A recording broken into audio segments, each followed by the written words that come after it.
I love you, Cleveland. And I love you, Ohio. And a very pleasant welcome to this week's version of Bonus Time with Drennan on the Big Play Sports Network. Hi, I'm Bruce Drennan along with Ryan Smith in this post Super Bowl show. Boy, do we have a lot to talk about the big game and all of the hype and the surroundings of it. It's going to be a fun program. Looking forward to it very much. Ryan, how are you this week? I'm doing pretty well, Bruce. I'm kind of trying to figure out how I want to occupy my Sundays now that they're going to be completely absent of football. So I got to find a new hobby for the months being because it's going to be a long off season. Well, later on in the show, we're going to touch upon, we're 5 weeks away from the NCAA basketball tournament, the way the Cavs are going, and, of course, spring training starting. We'll have plenty to attack, believe me. But we are coming your way, as we have been these last few weeks. At least I am, from Cape Coral, Florida, in a home that my wife and I are renting. And Ryan, of course, is back in our beautiful studios at Burke Lakefront Airport. Again, if you are just new to our show, don't be thrown by that astronaut to your right of where Ryan is seated in the studio, because that's actually a corridor. The Burke Lakefront Airport is partially a museum, and it's a fascinating museum that we recommend that you check out.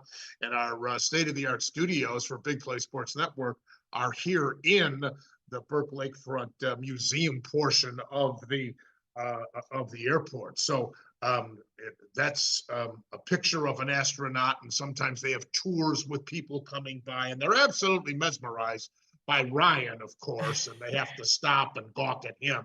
Yes, that's why the people come down to Burke to see me. Absolutely. Well, here we go. Kansas City 25, San Francisco 22, an overtime game. Kansas City becomes the first team to win consecutive Super Bowls since New England did it in 03 and 04, and only the second team to win in overtime. Now, this game lived up to all the hype. It really did. A tremendous matchup between two really great teams. Kansas City is now a legitimate dynasty, in my opinion. 3 Super Bowls in 5 years, only the 5th team to do that.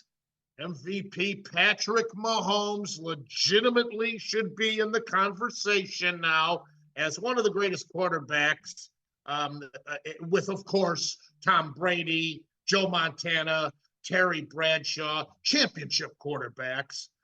Coach Andy Reid now tied with Joe Gibbs and Bill Walsh for the 3rd most Super Bowl wins.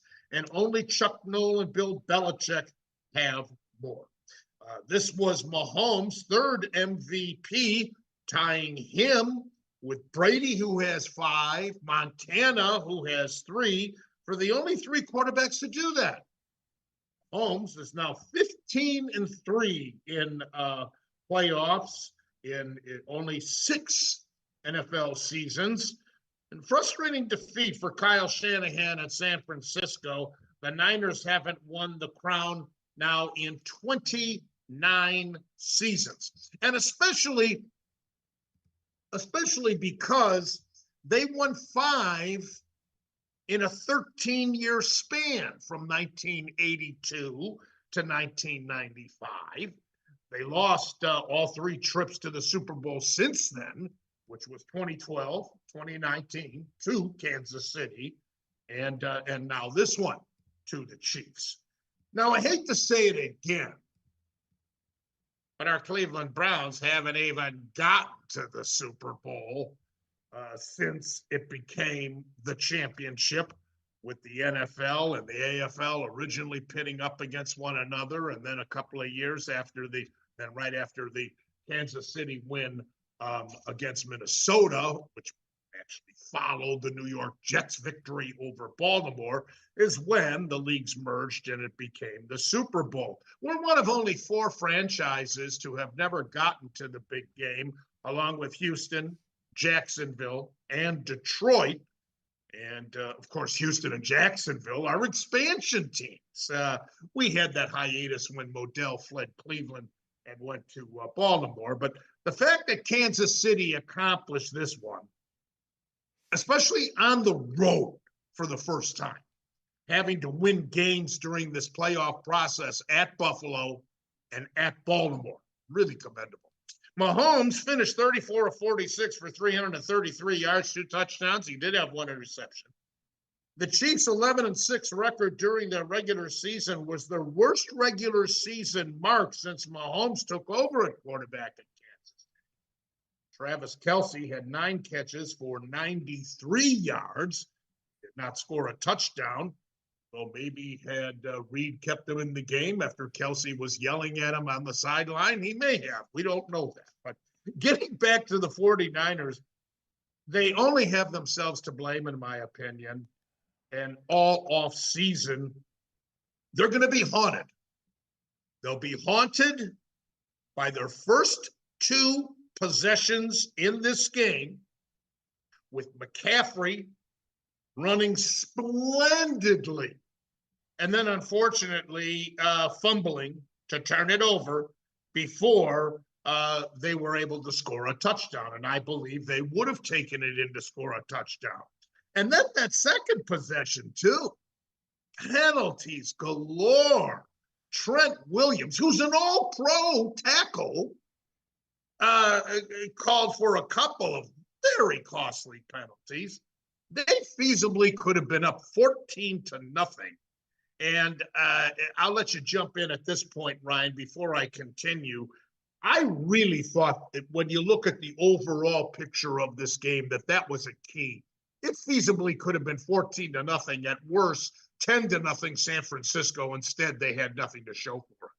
Yeah, I mean, all things considered, it was surprising to see the 49ers get that 10-0 lead after they fumbled in the red zone. Christian McCaffrey, right, who was really, it still even was their best player in that game. It was unfortunate that, he fumbled that away, but I mean, it set the tone for a rather boring, to be honest, first half of the Super Bowl. I mean, it's easy to blame Kyle Shanahan and the 49ers, but I think they'll find a little bit of solace in the fact that Patrick Mahomes has done this to so many teams now in his 7-8 years in the league.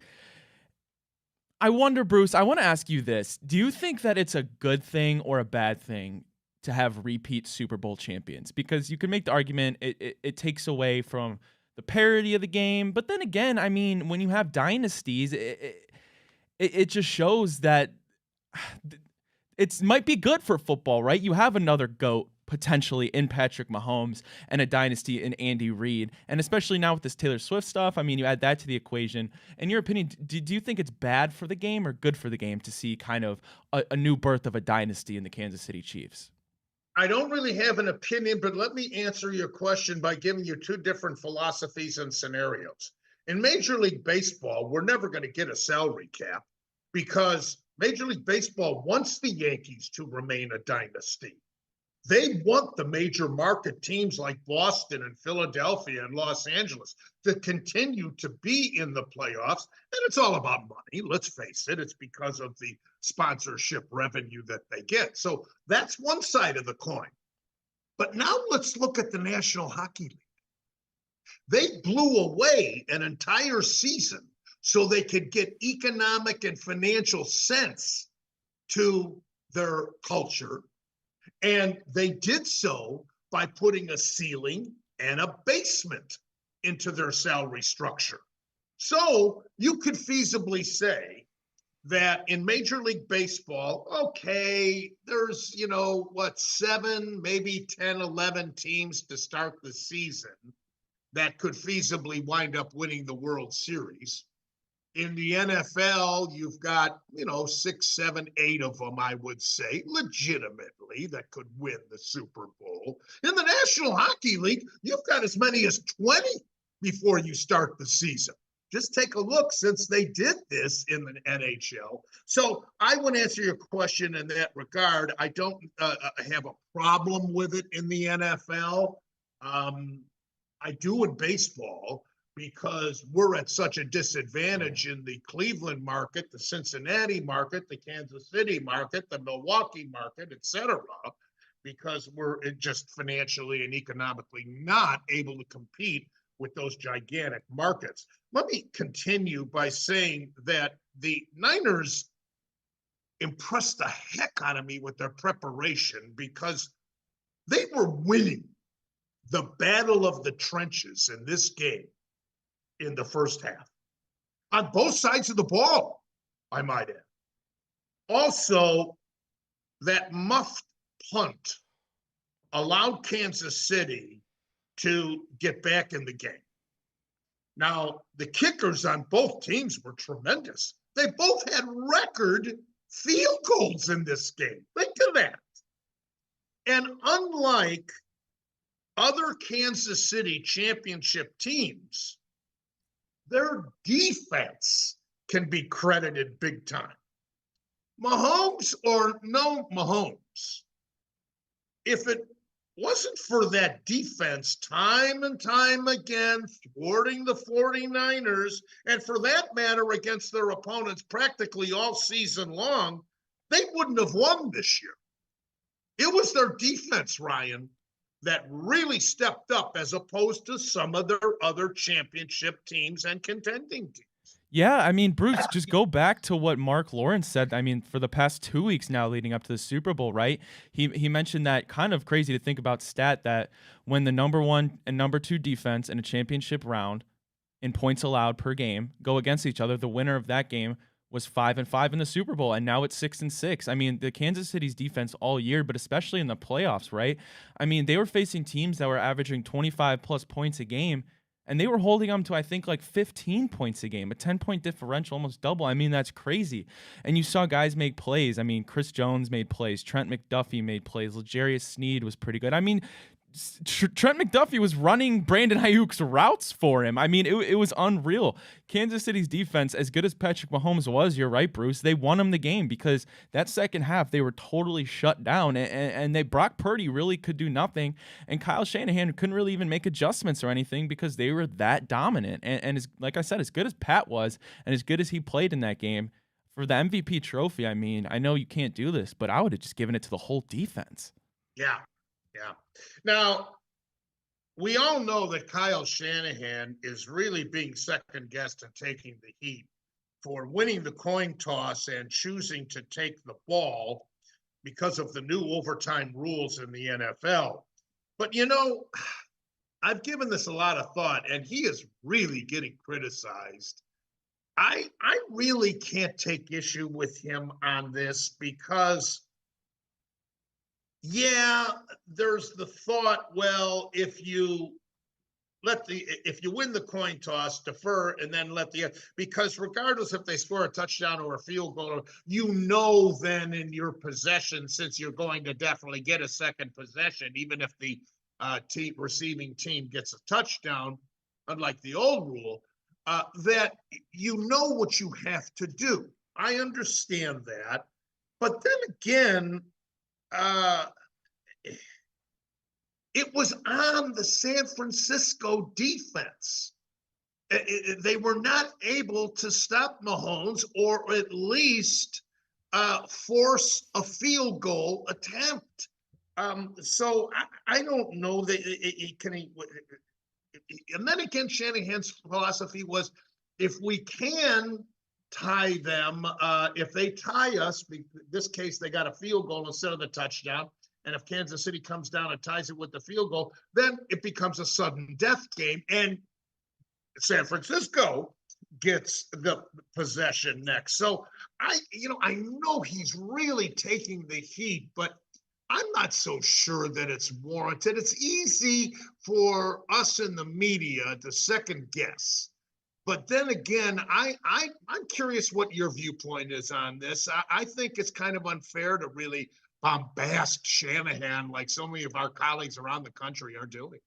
Yeah, I mean, anything is easy to judge in hindsight, right? I mean, go look at Dan Campbell and the Lions. I'm sure he's been thinking about that for the whole postseason that he's been out. But, I mean, when you're going against Patrick Mahomes, a guy that is able to do things that no other person on the planet can do, I mean, you got to do something to switch up the mainstream strategy, right? And with the rule changes, I mean, I'm not going to sit here and say that what Shanahan did was stupid because, I don't know if things really would have been different if they decided to defer. I think a lot of people are getting on Kyle Shanahan because there's reports coming out that, he didn't prepare his team. They didn't know the overtime rules. They didn't know it Right, changed. So right. I think that warrants definitely criticism. I'm not sure the decision to take the ball first necessarily does, but definitely, I mean, you're on the grandest stage in football, maybe sports, certainly in America, and you don't know the overtime rules. I mean, that's kind of unacceptable. Well, the coaches knew. The Yeah. coaches, Shanahan knew, and his assistants knew.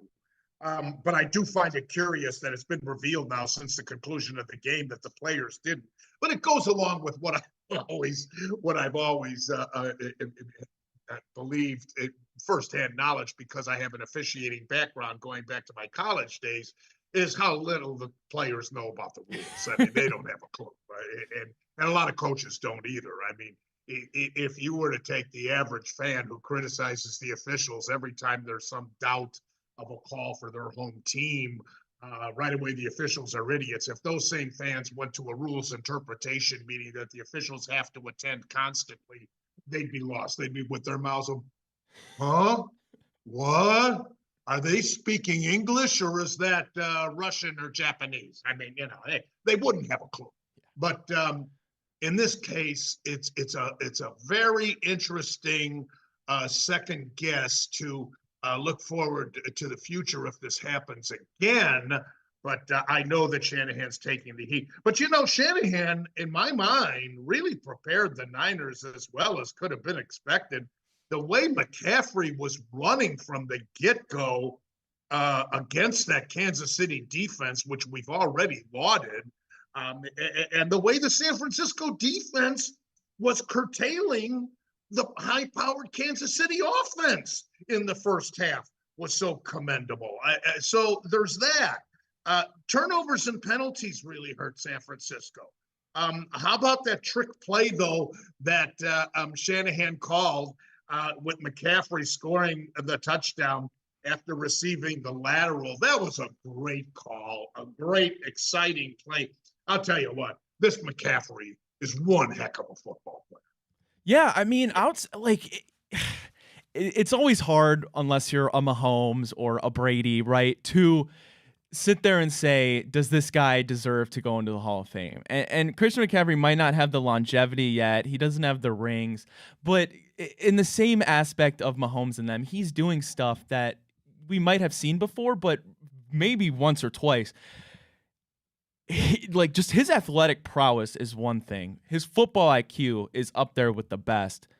Yeah. And the way he runs and to be able to catch the football the way he does and his demeanor throughout the whole game. I mean, I know we kind of talked about this, Bruce, but obviously I still think Nick Chubb's the best running back in the league. But I mean, Christian McCaffrey is doing things that I haven't seen a running back do in my generation of watching football, and it's been incredible. And it did make me feel really bad that he fumbled because it's his first time at the grandest stage, the first possession. Really, if you look, yes, Ryan, and if you look at that replay over and over again, I mean, he really had secured the ball. It wasn't until the second, he sustained the first hit trying to jar the ball loose. And then it was the second Kansas City defender that came in and caught McCaffrey off guard by forcing the ball to become loose. And you know what's something else about him? He took a beating in this game.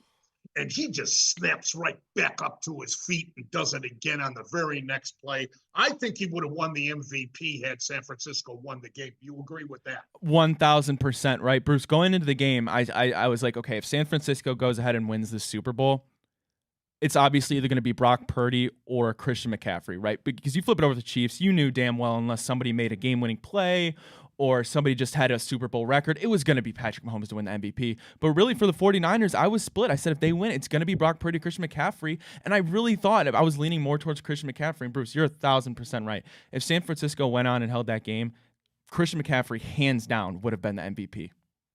So now Patrick Mahomes can be categorized as one of the greatest quarterbacks of all time.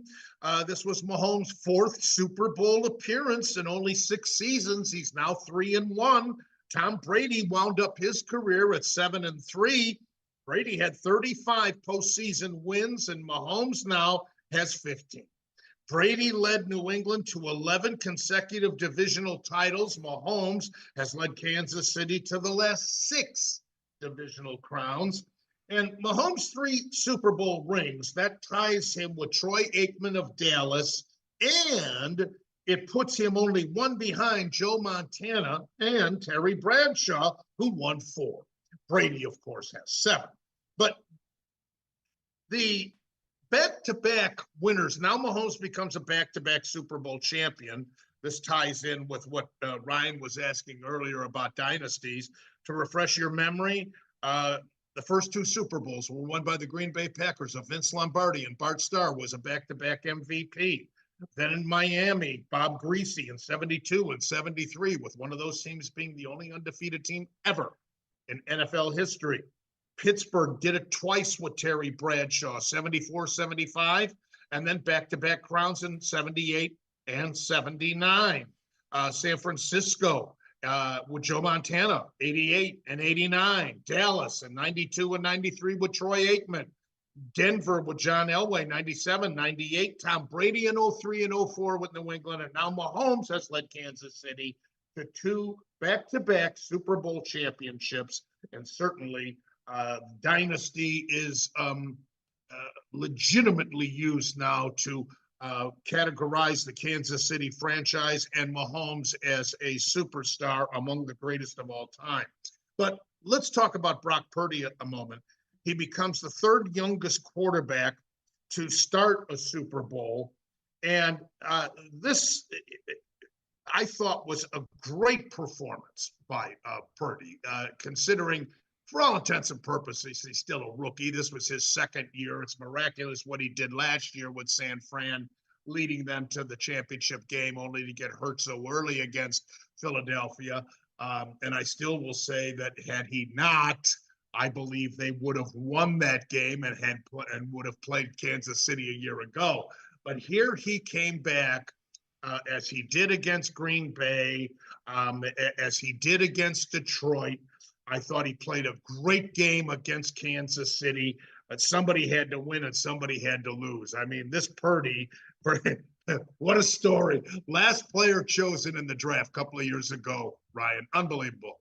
Yeah, I mean, listen, he's what, 24, 25. I'm not sure his exact age.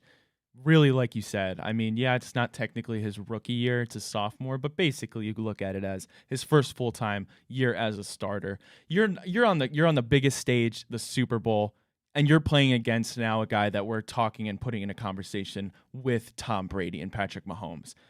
What he did in the regular season, in the postseason, in the divisional round, in the conference championship round, I mean, let's not try to take away from it as some people are. And with the whole game manager thing, the narrative, it's a lazy one. I'll say that till I die. Like what Brock Purdy did, there's a reason that it's never been done before and we haven't seen it. Okay? Like there's a reason that he was in the Super Bowl. Yes, he had pieces around him, really great pieces, but it still takes a quarterback, the most important position, to orchestrate the entire offense. And what he did this year, I'm sure, and I know I'm sure he got loads of calls and texts from coaches saying, you did a hell of a job this year. And listen, he's, like we said, he's still so young. The future's still bright.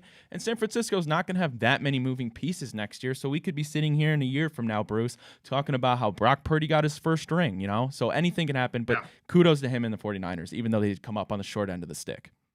By the way, the Super Bowl marks the 8th time in history that we saw a Super Bowl rematch, including the coaches, Andy Reid and Kyle Shanahan. And in each of the previous 3 instances, when there's a head coaching rematch, the coach to win the first meeting also won the second meeting, as is the case with this matchup between Reid and Shanahan. 5 of those 7 previous instances of teams meeting again, we saw a repeat winner. So with Kansas City's win, it's now 4 in a row and 6 out of 8. Now, also over the last 21 Super Bowls, the underdog is now 15-6 against the spread. 15-6. And when the dog is getting 3 points or less, which was the case in this game because San Francisco was a 2-point favorite, that dog is now 6-4. Kansas City is now 14-2 in their last 16 playoff games. They have won 7 consecutive playoff games since the beginning of last year's postseason. And 6, meanwhile, San Francisco has now covered the spread only once in their last 6 games to conclude this year. Here's another tidbit for you. Teams that win time of possession were 41-16 straight up and 39-14-3 against the spread. Now, last year, Philadelphia won the time of possession, but they lost the game. And in this Super Bowl, San Francisco, for what it's worth, won the time of possession, 38 minutes and 31 seconds, to Kansas City's 36 minutes and 26 seconds. So it brings me to this point. As we went through a bunch of the Super Bowls last week, how does this one rate with the greatest of all time? And I really, Ryan, have to put it right up there, even though you were very correct in saying the first half was boring, it was sloppy, there were penalties, there were turnovers. But when all was said and done, that second half was absolutely exhilarating, exciting, let alone leading to only the second overtime game in Super Bowl history. Your take? Yeah, there's a difference between an exciting game and a good game. They can go hand in hand, but there is a difference. Like, they don't have to, right?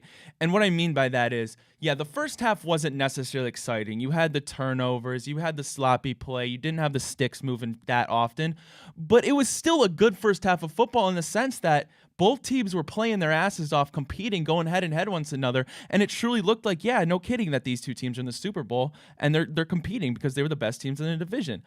And then the second half, Bruce, yeah, that's when it came hand in hand. It was a good game, and then it got super exciting. And the fact that it was the second Super Bowl ever to go to overtime, I mean, it kind of seemed like it was almost destined to go to overtime, right? Given that the 49ers got to that early lead, and Patrick Mahomes' history of making these crazy comebacks. So I agree with you that it was a really good Super Bowl, and anytime you get, no pun intended, bonus time in the Super Bowl, I mean, it makes for just such a great environment, right? Because you want that to last. You want the game to go to quadruple overtime. Nobody wants to see the football season end. But it was a really entertaining. That second half, I mean, was one of the most memorable halves of a Super Bowl, I think, in my time of watching it.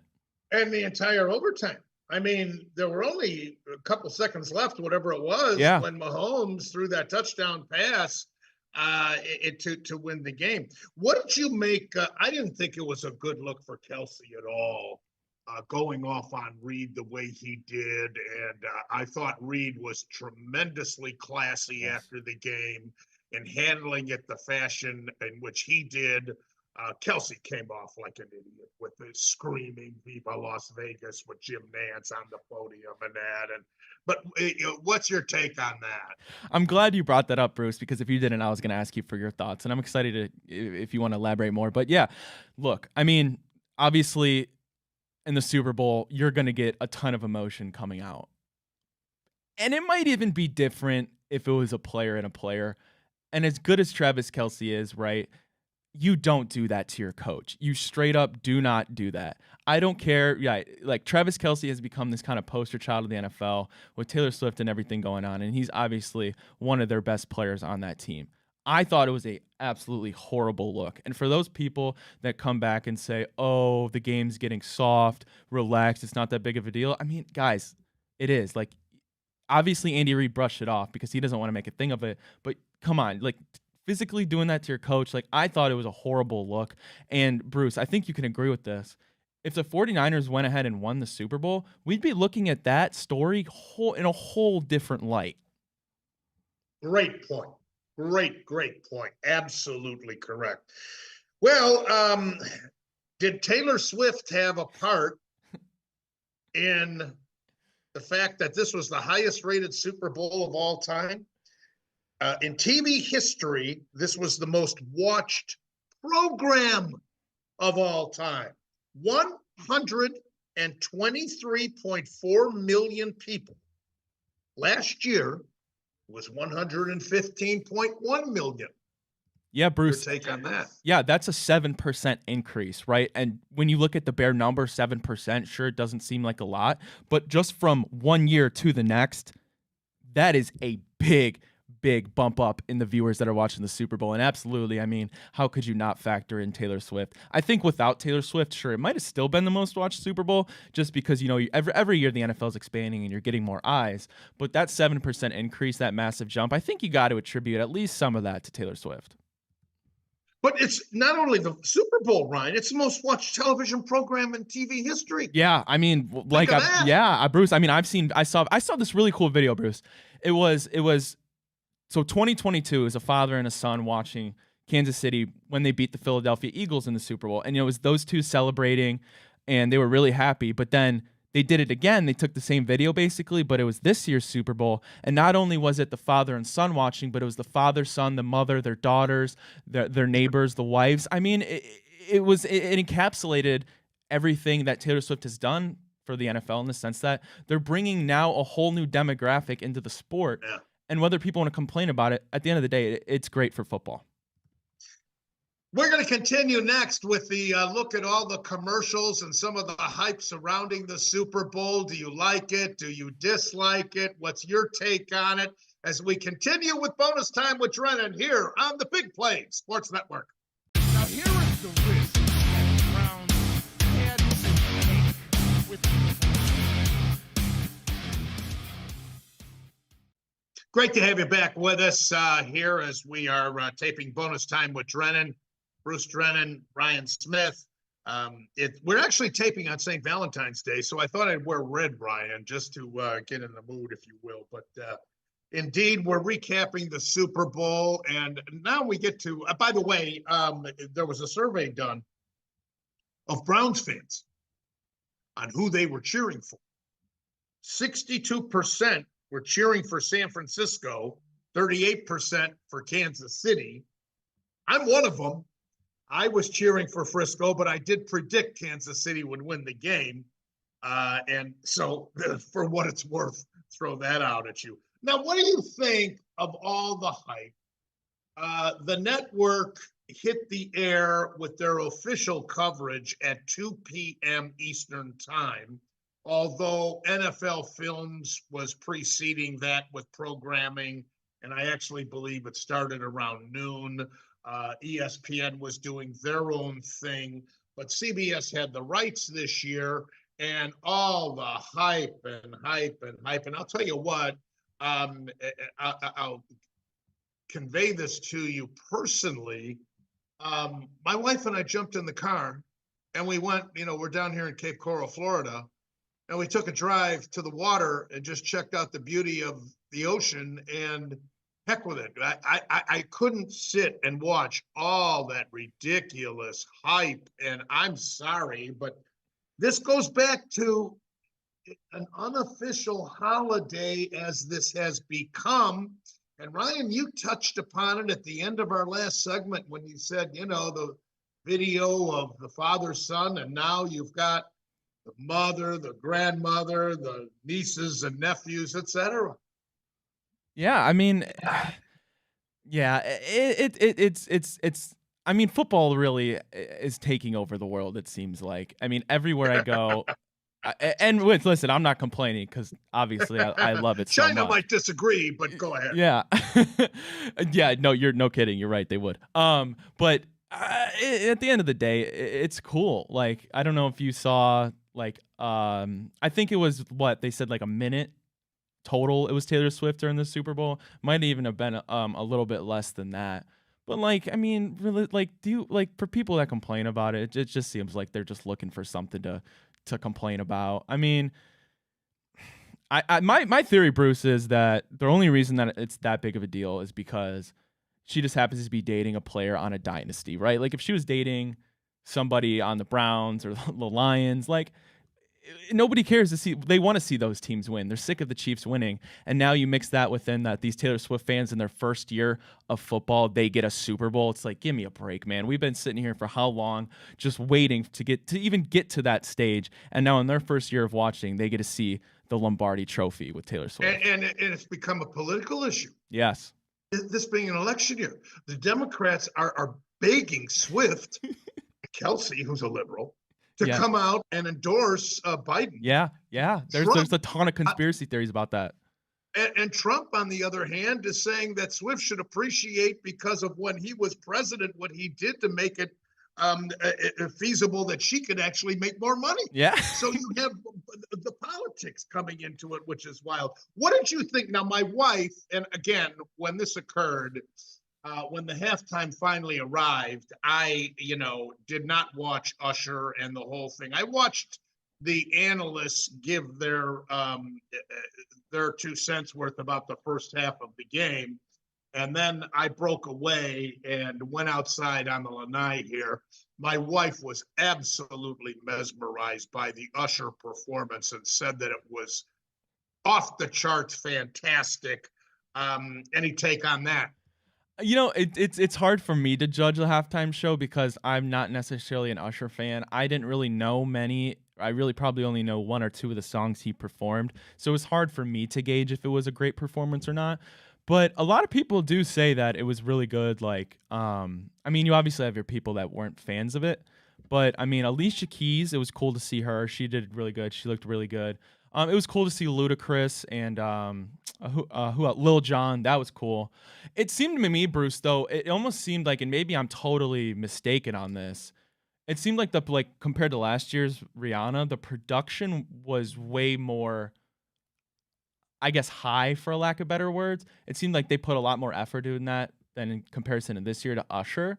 But again, I could be wrong with that. But all things considered, it was a decent halftime show. I don't think it was, I'll put it this way for me, I don't think it was one to remember, but I don't think it was necessarily one to forget. Okay. And of course, you mentioned Rihanna. There was Justin Timberlake, Madonna, Beyonce, Bruce Springsteen. It goes on and on. And Do you on have a favorite, Bruce, in memory? No. But I find last week I revealed that in 1970, the very first Super Bowl was the University of Arizona Marching Band and the Grambling State University Marching Band. For how things have changed, that's for sure. All right, commercials. I did the best I could in paying attention to them when the breaks did occur, because obviously I'm taking notes during the game, really focusing and concentrating on the game. My wife was helping me log the commercials. I know I put you on assignment to keep an eye on them. Let me make a few notes. I'll point out a few of the commercials and you can make a comment. I thought most of them were very disappointing. I'll save the ones I loved the most for last, or liked the most. I don't even know. But there was only 1 or 2 that I loved.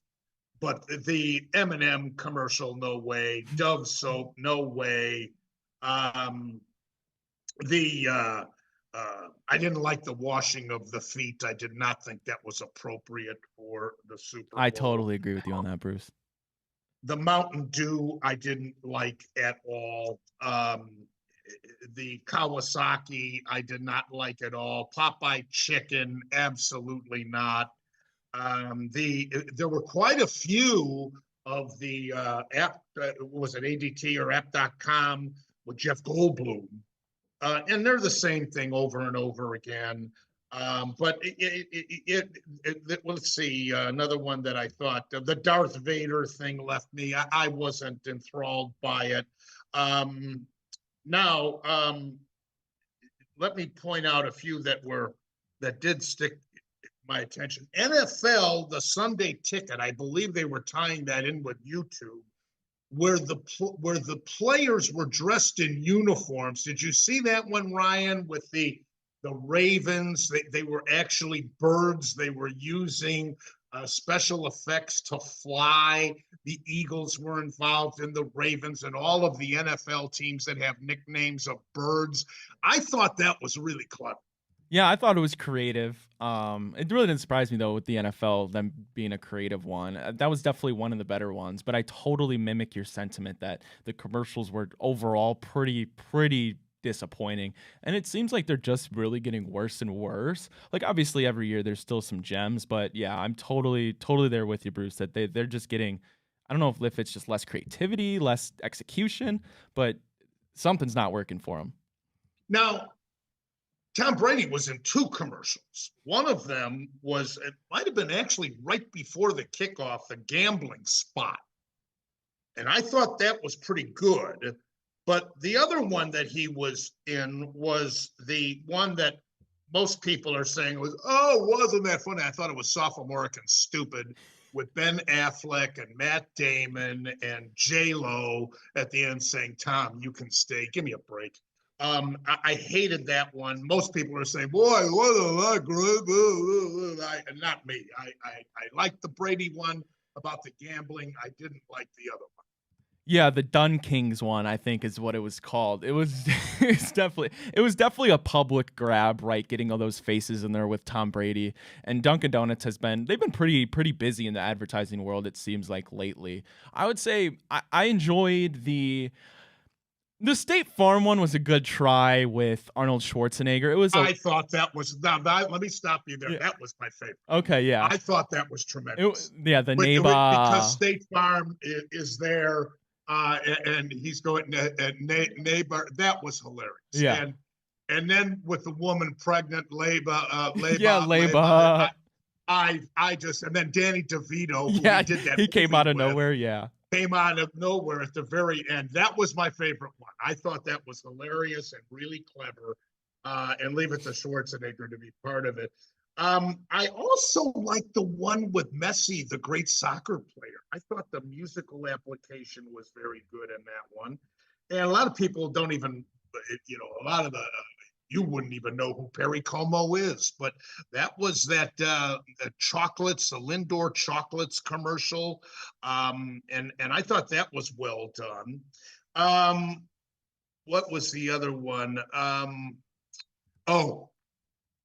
My second favorite one was it was back to back with Schwarzenegger. It was for the Christopher Walken commercial. Yeah, talking like walking. Yes, I thought that was hilarious. Now, again, are you familiar with Christopher Walken? Did you know who that was because you're younger? I did, Bruce. I'm a big movie guy, so I knew who he was. Okay, all right, good man. But you would admit that a lot of your peers of your generation, and even older than you, would not know who Christopher Walken is. No, they would not. In fact, the people I was watching with, they were like, "Who is that?" And I was like, "It's Christopher Walken." Right. He's an Academy Award-winning actor. He was a young actor when he won Best Supporting Actor for his role in The Deer Hunter, which won Best Picture of the Year in the late 70s.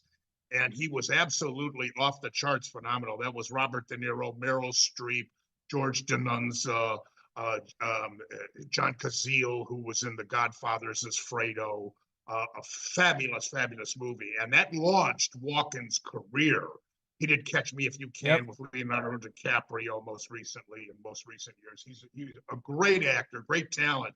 And that to talk the way those imitators, I just got a real bang out of it. And I thought it was clever to bring in Usher at the very end too. So that was my second favorite. I absolutely hated the Bud Light attempt with Eli and Peyton Manning. I thought that was horrible. And then Budweiser did another commercial with the Clydesdales and the dog, which I thought was cute and clever, and but it was too short.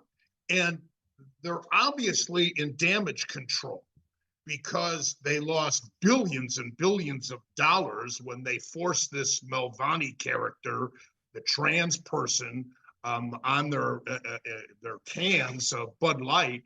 They took a real bath for that, and they are still feeling the repercussions of that. But I think they fell way shy. Yeah, I one of the ones, because I know you're a big movie guy, Bruce. Did you catch the one with Michael Cera, like the CeraVe, the skincare? I thought that was a clever play on words. I like Michael Cera, so I thought that was a decent one. I have to, Bruce. I have to get your thoughts on this. Did you see that RFK Jr. one? Oh, I have to get oh, Bruce. When I saw that, and he- I knew we were talking about commercials, I was like, I gotta ask Bruce. I didn't get it. I said, "What is this?"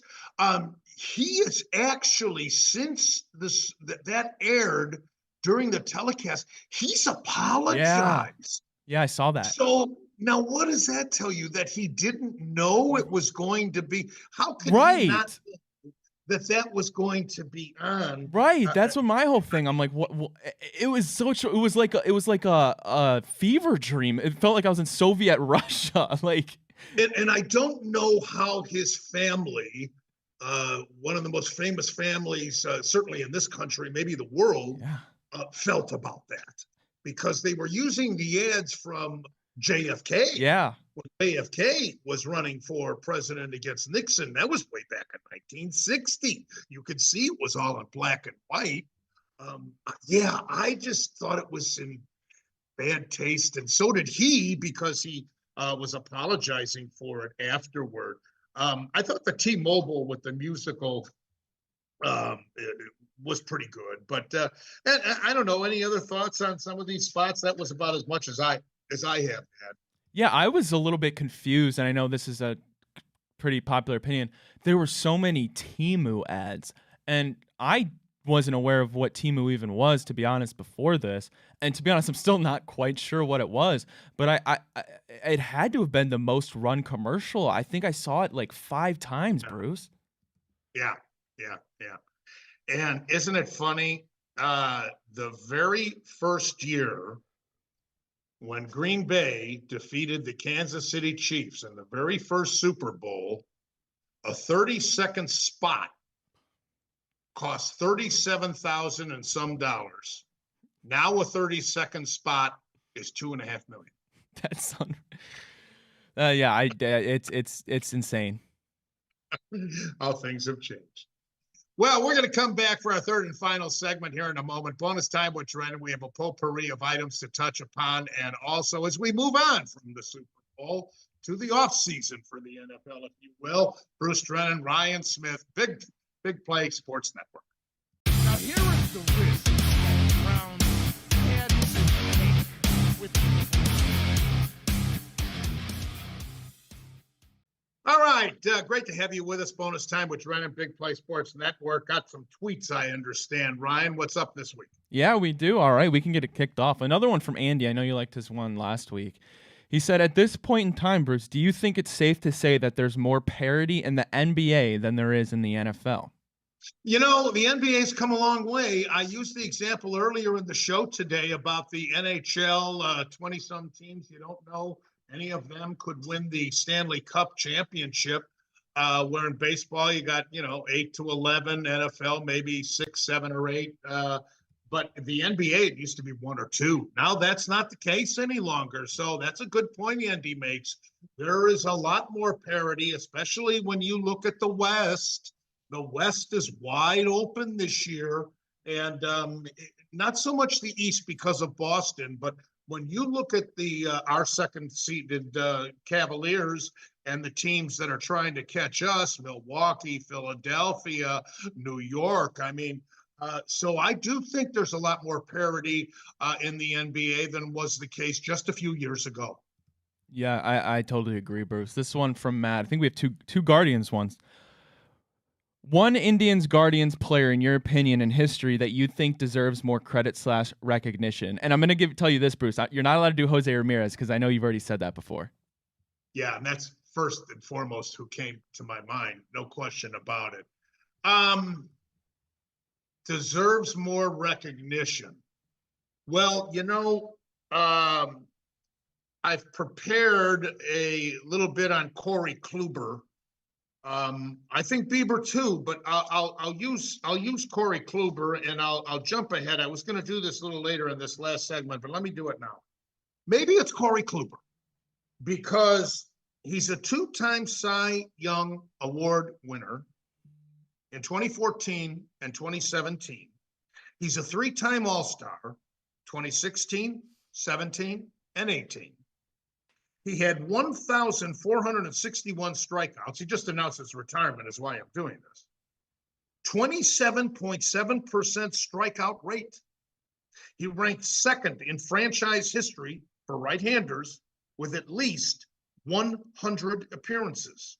He had a no-hitter in 2017. He had a 2.25 ERA, which was number one in the American League. So certainly Corey Kluber would fit in answering this question. If you go back any further than that, I guess you could say Joe Carter, although he was able to claim some notoriety when he went to Toronto and won 2 world championships back to back.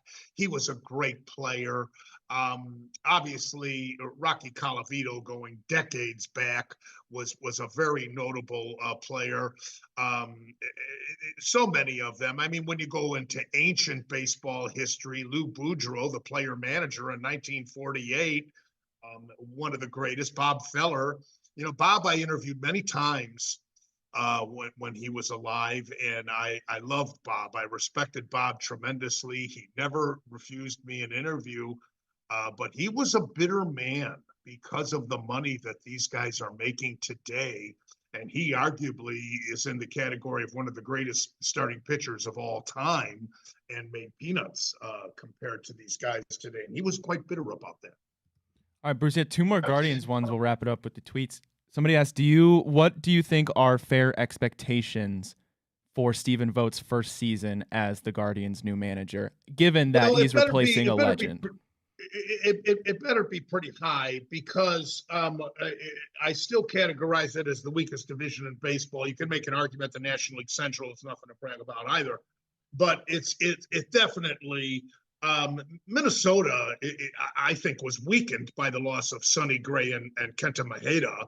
So, and you never know with Buxton. He gets hurt every single year. I just can't see them as being as strong as they were a season ago. Not that they were a dominant team. They could have been had. They won 87 games. That's beatable. Certainly the White Sox are in a real state of disarray. They're going crazy. My sources in Chicago say that there's a real uproar on the South Side.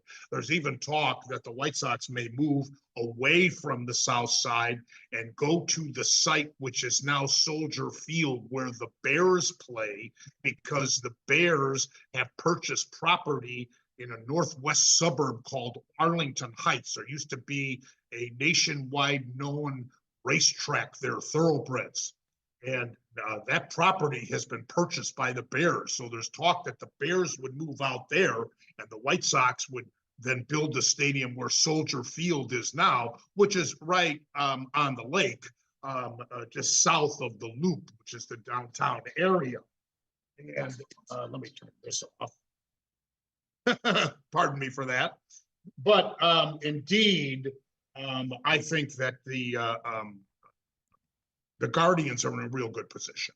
They can easily, in my opinion, they can easily win the division if indeed the pitching comes through. I think that they have to depend on the pitching and the defense in order to do it. I can't see them still being a high run scoring team, which concerns me. And I'm curious to see if this Manzardo, who they picked up, will be ready for the major leagues. There's nothing really much more to accomplish in the minors. And then who else in our division? Kansas City's still rebuilding. Detroit is still rebuilding.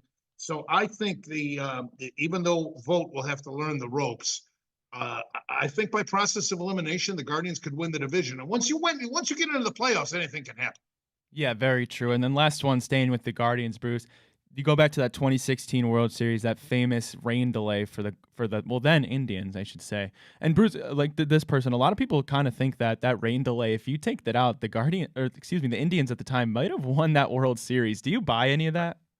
I think there's some validity to that. I don't say that we can concretely say that, yeah, we would have won if it not had been for the rain delay, but I think that there is some validity to that because it broke the momentum, and the Indians really had it all going for themselves there. It was Jason Hayward that was responsible for of course, prompting the umpires to grant the delay. Yeah, well, that's it for the questions for this week. Ask Bruce. All right. Well, catching up with our Cavaliers, who had their 9-game winning streak snapped by the loss to Philadelphia, 123 to 121, had won 17 of 18 games, and Heald had a great game, but Heald Garland had a chance to win the game with a 3-pointer at the end. We will host Chicago, that we're taping here on Valentine's Day, Wednesday. Host Chicago tonight, but we're still the number 2 seed, and things are looking very good, Ryan. Yeah, kind of the big news for the Cavaliers. Well, for just Evan Mobley, looking at him as an individual player, coming back from his injury, he's been starting to make his 3-point shot.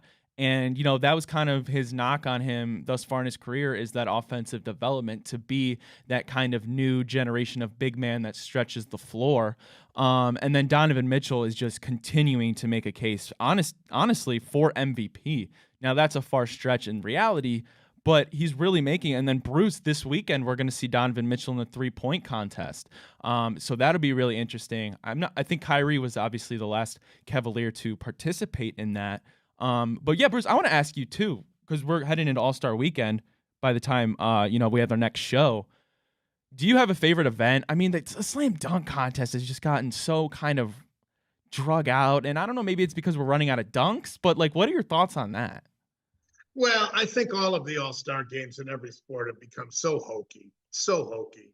The NHL, the NBA with the dunks and the 3-pointers, Major League Baseball with the home run derby and what they're doing, the futures game and all that. The NFL with flag football, for God's sakes. I mean, come on. It used to be very clear cut that the baseball All-Star game was by far the best, because when the American and National League didn't play interleague play, there was integrity and a real competitiveness in that game. And the best example of it was when Pete Rose changed the career of Ray Fosse, who was with the Cleveland Indians at the time. And Rose played that game to win and dove headfirst into home to score a run for the National League. And Fosse got seriously hurt and was never the same after that.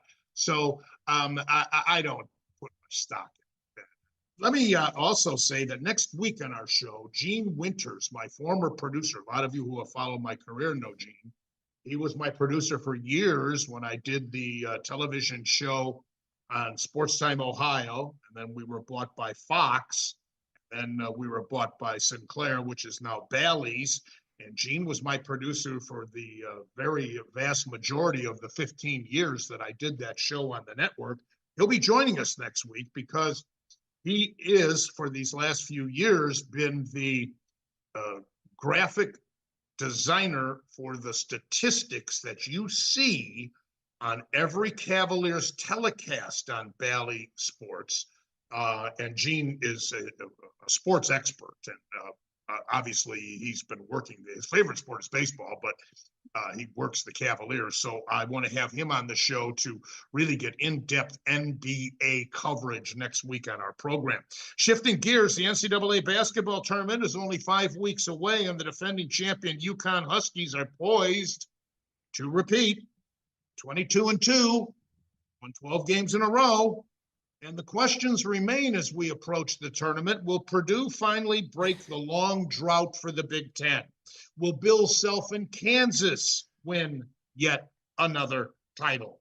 Or will Houston, Duke, North Carolina, Marquette, Arizona, or some other school surprise and wind up cutting down the nets?